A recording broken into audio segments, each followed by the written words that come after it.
Welcome back into the Daily Dose. I'm your host, Jeff Hansen. As always, the show is brought to you by Give'emHellBrigham.com and by CougarSportsInsider.com, part of the 24/7 Sports Network. Thank you to those of you who have already subscribed to the channel. If you haven't done so yet, please take a second, subscribe to the channel, like the video, leave a comment. All of those interactions help us grow our platform here on YouTube. We appreciate your support so far, and we continue to appreciate your support in the future. Thank you so much. Today, let's talk quarterbacks again. I know we've just talked about quarterbacks here in the last week or two, but BYU got some pretty big news on the quarterback front last night. American Leadership Academy quarterback Enoch Watson announced that he's committed to BYU. At this point in time, BYU is his only official scholarship offer, but I've talked to a number of his coaches, I've talked to his parents, and there were some big time programs that have been in Queen Creek, Arizona, that have been close to pulling the trigger on Watson.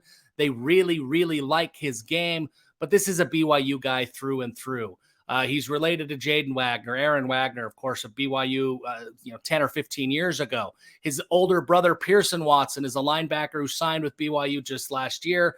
This is a BYU guy in every sense of the word. So this is kind of that stereotypical traditional story that we see with a handful of BYU recruits where they commit to their dream school early on and they kind of lock things down. And as a result, their recruiting ranking maybe doesn't get as high as it could. And their offer resume, their offer list doesn't grow like it should. That's what we're seeing here with Watson. But make no mistake about it, folks. He can absolutely play. Prior to this year, he played at Cocochino High School. That's a really run-heavy offense. He did not get a chance to showcase his skills very much.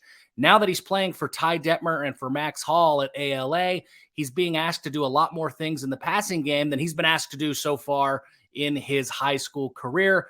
And in the spring and summer camp circuit, we're starting to see what those benefits are. Watson can make most of the throws on the field. He's got a big arm. He doesn't have elite arm strength, but he's got very good arm strength, and he can make that ball go anywhere that he wants it to go. He can hit the deep route. He can hit the throws on the far sideline. He can do a lot of things that you want a college quarterback to do. He's also crazy athletic. He is not the kind of guy who will use his athleticism to bail on a play and tuck and run, but he uses his athleticism very well to extend the play, find passing lanes, and move the ball down the field through the air.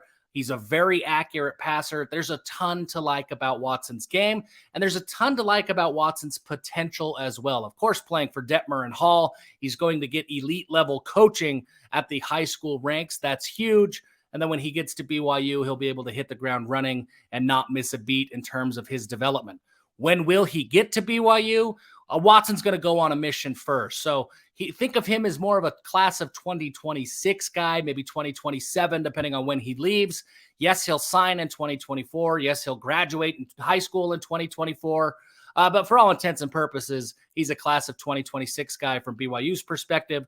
That means that his commitment does not impact BYU's recruitment of Maya Leowaki Smith, who was on an official visit at BYU this past week. Smith has been the top priority for BYU at the quarterback position in 24 for the last couple of months, and that's where he's going to stay until he either commits or he tells BYU to move on. And right now, things are looking really positive for BYU. Smith had a great visit. I'm told things went really well, and BYU made it very, very clear to him how important he is to this recruiting class, to their future in the Big 12 Conference, and to all of the things that they want to do with different players in this recruiting class. It sounds like things went really well. It sounds like the message resonated really well with Smith. He did not commit while he was in Provo. He will take a couple of more visits, and it starts this week with another school that's making him priority one in Oklahoma State. That's a big visit. That's a big hurdle for BYU to clear if they're going to land a commitment from Smith. Right now, Oklahoma State has not brought in any other quarterbacks. Smith is their top priority as well. So you really are kind of going head-to-head against Oklahoma State. And Mike Gundy and the Pokes down there in Stillwater, that's a tough pitch. Beyond Smith, right now, there isn't a clear-cut plan B. Like, BYU's all in on Smith. But I've been told there is a quarterback who has started to emerge as a potential plan B. He will be coming from out of state. He'll be coming on a visit later this week. I've been asked to keep his name quiet at this point, but he has a lot of ties to the program. There's a natural fit, natural connections, and he checks a lot of boxes as well. And candidly, he reminds me a little bit of Smith in the way that he plays. So we may see an offer go out depending on how things go this week. But BYU is still all in on Smith. That's where they want to be. So if Smith were to commit today, the visit with this other quarterback might be canceled altogether because Smith is their guy. But for today, Enoch Watson is the man of the hour. He's committed. He will join the program after his mission. This does not really slow down BYU's recruitment of Carson Suesue, who is also a mission-first quarterback. Suesue can also play a number of different positions. They like him at quarterback. The defensive coaches really like him as well. So don't assume that because Watson is committed, BYU will back off of Suesue. That's not the case at all. They will continue to push for Carson Suesue, and they would take both Suesue and Watson in this class. All things considered, it's fun anytime a quarterback commits.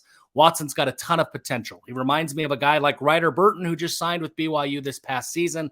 He's played at a run-heavy offense, hasn't showcased his skills, lightly recruited, small offer list, short resume from a recruiting perspective. But when you see him play, it all sort of makes sense, and you're able to get past all of those things. Ryder Burton showed in the spring game that he can make the throws. He's got some zip on the ball. He's a little bit raw, but he's got potential, and I think Enoch Watson is going to be on that same track for Aaron Roderick as well. Thank you so much for taking some time to spend with us here at the Daily Dose today, and until next time, give him hell.